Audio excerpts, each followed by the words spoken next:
The conference room was silent, not because anyone respected the man who stood at the head of the table, but because they didn't understand what was happening. The CEO had just been handed a letter. Not by legal, not by another executive, by the janitor, a man they had seen 100 times, pushing a mop, emptying bins, quiet, always on the edge of every room but never in it. Jason Statham. No one knew his last name, or if they did, they'd forgotten it, until now, because now he was the only one standing and the CEO had gone pale. Jason didn't raise his voice. He didn't need to. The document was simple, precise, legally binding. The CEO had been terminated. Effective immediately. 2 security guards entered, ones the board didn't recognize. They escorted the stunned man out as the directors sat frozen in leather chairs, staring at the janitor like they were seeing him for the first time. He didn't stay to explain. He walked out the same way he always had, without sound. But it hadn't started there. 15 years earlier, Jason Statham stepped into the building through the back entrance. The same building, the same company, but no title, no greetings, just a mop bucket, a keycard, and a silence that made most people uncomfortable if they stood near him too long. The HR manager called him the late-night guy. Facilities didn't keep records beyond his shift log. Nobody knew where he lived. He never talked, never joined staff lunches, but he showed up, every day. And no matter what mess was left behind, boardroom spills, lobby graffiti, broken coffee machines, Jason handled it. The office joked about him. Said he probably didn't even know what the company did. They were wrong. Jason knew every number, every hallway, every corner of every email chain no one thought he could see. He knew when the CEO adjusted his expense reports to cover luxury hotels. He knew when accounts were shifted through shell vendors. He knew which interns were promised promotions for silence. And he never said a word. He just cleaned, then left. But every time he pushed that mop past the glass conference room, he saw the arrogance pile up like dust no one else could see. He watched the board promote fear instead of leadership, saw the good ones quit, the brave ones get buried under performance reviews and HR reshuffles. And Jason kept wiping the floors. Until one night, they didn't notice what he was wiping up. The CFO had left behind a notepad, open, scribbled with numbers that didn't match what went public. Jason logged them. Then 3 nights later, an external auditor's badge was left in the trash. He memorized the access code. Then a month later, the executive printer malfunctioned and Jason was called to fix it. He read every document stuck in the queue before resetting the jam. It was enough. Jason spent the next 2 years cleaning less and watching more. He arrived 15 minutes earlier each shift, left 30 minutes later. He sat alone in the basement cafeteria corner, while the lights above flickered, and listened to meetings on the floors above through duct vibrations most forgot existed. He memorized names, voices, behaviors. He watched the CEO laugh after cutting entire departments. Watched bonuses issued to executives after layoffs. Watched the company praise charity while erasing pension plans. He wasn't angry. Not yet. He was collecting. The ownership trail wasn't obvious. It had been hidden behind mergers and false fronts, but Jason knew the original paperwork, the shell company that leased the first floor when the building was nothing but concrete and rebar. He knew because he signed it. He had funded it. Through a blind trust. Back then, it was just an idea, a chance to build something clean, a structure that wouldn't make the mistakes he'd watched in a dozen other industries. Then he left it in the hands of people with resumes, but no conscience. And he disappeared into the background. On purpose. Because he knew what power looked like when no one could see it. Jason had waited 15 years. Not because he had to, but because justice takes time when it's built right. The final straw wasn't a crime. It was a conversation. One of the junior assistants had cried quietly behind the breakroom vending machine. Jason had been mopping nearby. She didn't see him, but he heard everything. The CEO had cornered her during a strategy dinner, had offered her a contract she didn't want, then threatened to revoke her promotion track if she told anyone. Jason stopped moving. Not in anger. In decision. The following week, he submitted an operations report, not to HR, not to the board. The holding company that technically owned the controlling shares. The one registered under a name no one in the office recognized. His. He included timestamps, logs, security footage, financial history. He didn't speak once. The approval came in under 24 hours. They sent a legal directive. Sealed. He delivered it himself. The same board that had ignored him for 15 years. And when the CEO opened it, he said only one thing. "You're done." The room hadn't recovered from that yet. And Jason was already gone. Back in the janitor's closet, he packed a small black case. No name on it, just a brass latch. He placed his old ID badge inside, closed it, and left it on the shelf. A young intern found it the next morning. She opened it and saw the badge, then the document underneath it. Articles of Incorporation, founding owner J. Statham. Her hands shook. Because the man they mocked. He never wanted their applause. He only wanted them to see the truth. And by the time they did, he was already building something else. Somewhere they'd never be allowed to follow. The news didn't hit the press. Not yet. But inside the building, something shifted. People walked slower past the janitor's closet that day. They didn't say anything, didn't ask, but some of them glanced at the mop bucket like it was radioactive. Others checked the cameras, tried to find footage of how the CEO had been removed. There wasn't any. Because Jason Statham didn't need cameras. He had something better. Access. The board didn't ask for an emergency meeting. They waited, because the man they once ignored now had the authority to walk into any room at any time, and they didn't know what he wanted. That was the problem. He hadn't spoken a single word beyond what was in the letter. Jason returned that night. Same uniform, same ID, but something was different. He didn't enter through the service hallway. He used the main elevator, rode it all the way to the executive floor with no badge swipe. The system didn't challenge him. He walked out onto carpet so clean it echoed. The assistant at the front desk stood up. She'd never seen him without gloves. He asked if the boardroom was still in use. She nodded. He walked past her without another word. Inside, the directors sat like they were bracing for a second storm. Jason didn't sit. He stood near the whiteboard, eyes scanning the figures left behind by the CEO before his departure. He pointed at a quarterly line graph. Asked a single question. Why were there 7 vendors charging identical monthly fees across 3 subsidiaries? No one answered.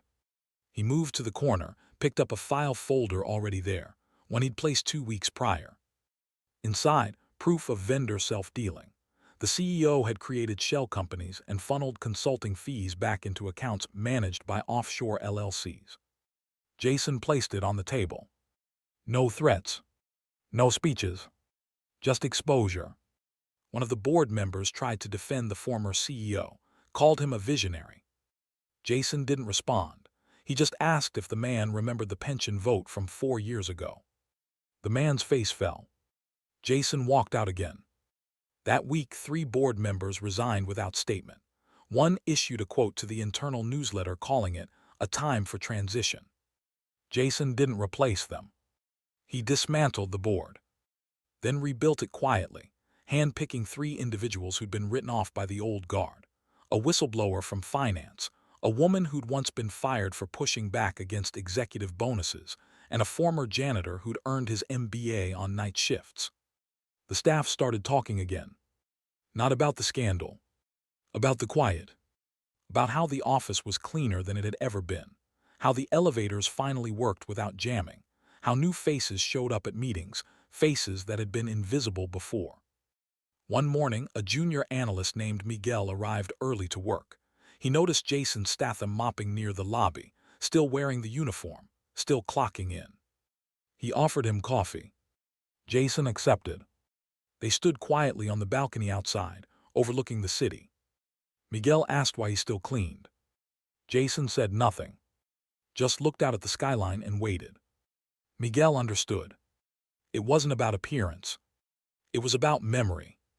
Because 15 years ago, Jason had watched men in power destroy something they didn't build. And now that he had it back, he wasn't going to let that happen again. The changes came in waves. Contracts rewritten, internal audit systems rebuilt from scratch, HR processes redesigned to protect, not punish, bonuses tied to staff well-being metrics instead of revenue. Jason didn't sit behind a desk. He walked.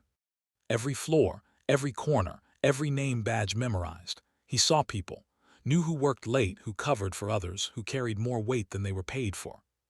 He never announced the ownership. He didn't need to. But one day, a delivery driver dropped off catering trays to the executive floor. He stopped when he saw Jason vacuuming the hallway, made a joke, asked if Jason knew who owned the company now that the last CEO got axed. Jason paused, then smiled faintly, and kept vacuuming. The driver didn't press, just said, "Lucky man, whoever it is."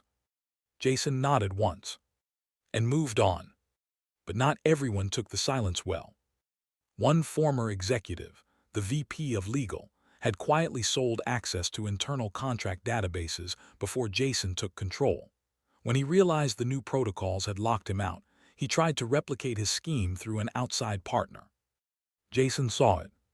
3 clicks into a back-end log report. A folder accessed at 3:12 a.m. He waited until the man walked into work the next morning. Let him settle into his office. Then Jason walked in, mop in hand. The man looked up and laughed. Jason placed a document on the desk. Inside, timestamps, VPN logs, access records. The man's expression collapsed. Jason pointed at the waste bin. The man emptied his desk into it and left. No press, no escort, just quiet. That was how Jason did things, even when things were loud. Like the night an emergency triggered on the top floor. A fire panel had malfunctioned, smoke detectors triggered, panic followed, most of the office cleared out. Jason stayed. He moved up the stairwell, 2 steps at a time, found the panel room already locked, forced it open with a crowbar from his janitor kit. Inside, an overheated circuit box. He shut it down in under 30 seconds. When facilities arrived, the danger had already passed. They asked who handled it. Security said a janitor. But when they checked the logs, his name wasn't on the shift roster. Jason had worked without clocking in. Just like always. By the end of the 2nd month, the company was stable. Stronger, cleaner, calmer, and people were no longer afraid of being seen. Jason walked the halls now not as a stranger, but as a presence. Someone who didn't command attention, but made it impossible to ignore what mattered. One Friday afternoon, the same intern who'd once cried behind the vending machine walked past him near the exit. She stopped, asked if he remembered her. Jason nodded. She said she got promoted. Said she wasn't scared anymore. He nodded again, then said good. She left smiling, and Jason kept walking. Same pace, same silence. But now every step left something behind. Proof that justice doesn't need noise. It just needs time, and someone patient enough to wait for it. The building didn't feel different from the outside. Same glass, same logo, same revolving doors. But inside, it no longer belonged to fear. It breathed differently. No more heels stomping with urgency for show. No more whispered apologies in elevators. No more tension hidden under corporate smiles. The energy had changed, quietly, deeply. And Jason Statham kept showing up like nothing happened. He still clocked in during the night shift. Still cleaned the utility closets no one checked. Still walked the same hallway floors he once crossed when people pretended not to see him. But now, they moved aside. Not out of fear, out of recognition. Jason didn't give orders, didn't host meetings. He didn't even claim his office, the one HR had assigned him after the transition. It stayed dark, empty. A nameplate on the door, Statham J. Chair Holdings Oversight. No one ever saw him go in. Because Jason believed in presence, not position. And that's what made the company different now. He wasn't fixing a broken system. He was replacing it with a quiet one. One that knew what rot looked like from underneath. And it started paying off.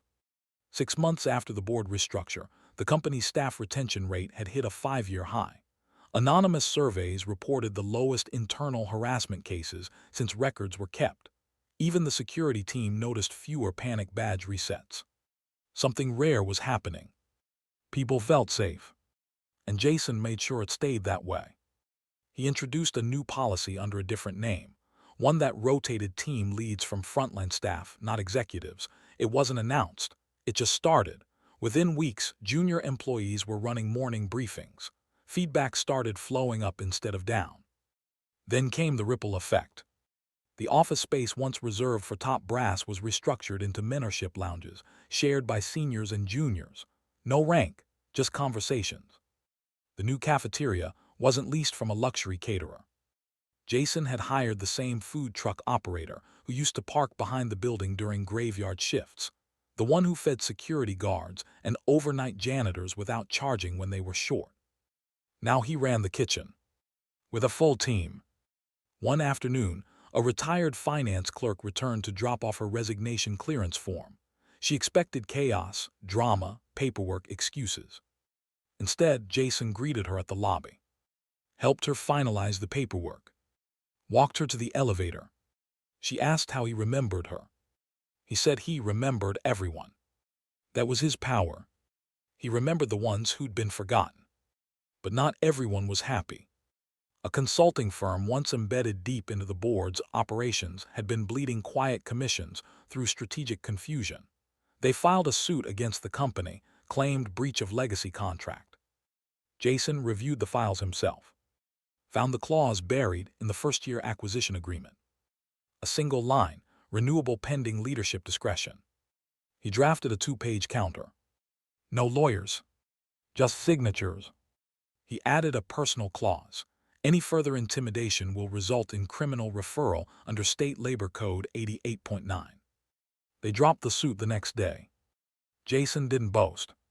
He just returned to sweeping the north hallway. Because that was always the message. The system doesn't need noise to work. It needs someone who never stops seeing everything. Weeks later, Calder, the new chief of internal ethics, found Jason on the rooftop, looking over the skyline. He asked what Jason was building. Jason didn't answer right away. He pointed to a new tower under construction across the river. Said that's where the company would expand next. Not for profit. For purpose. It would house displaced workers from shuttered factories, train them, pay them, let them build something better than silence. Calder asked if Jason would run it. Jason said no. He already had someone in mind. The woman who'd once been fired for whistleblowing. She'd be the next CEO. She didn't know it yet, but she was ready. That night, Jason left a note on her desk. Just a folded card. Inside, you already do the work, now own the chair. He didn't sign it. She cried when she read it, then stood taller the next morning. A month passed. Then another. Jason kept walking the halls. Fewer people whispered now. Some nodded, some smiled, most just let him be. But the younger ones, the ones who joined after everything had changed, they didn't know he'd ever been a janitor. They just saw a quiet man who walked like the floor belonged to him. And one day someone asked. A new IT technician, half his age, said he'd never seen Jason in a meeting. Asked what he did. Jason paused, said just keeps the place clean, and walked on. A week later, the tech was reviewing archival footage, trying to repair a corrupted hallway feed. He found the file. The day the CEO had been fired. The letter, the stunned boardroom. Jason standing in the center. And suddenly, it all made sense. He leaned back in his chair, stunned. Because the man they now called Sir had once been invisible. By choice. That's what made him dangerous. That's what made him good. Jason Statham didn't build an empire. He protected one from becoming corrupted. And when it was time to leave, he didn't announce it. One morning, the mop was gone. The closet was clean. On the shelf, a single envelope. Inside, a thank you note to the staff. No signature. Just a final line. Keep watching when no one else does.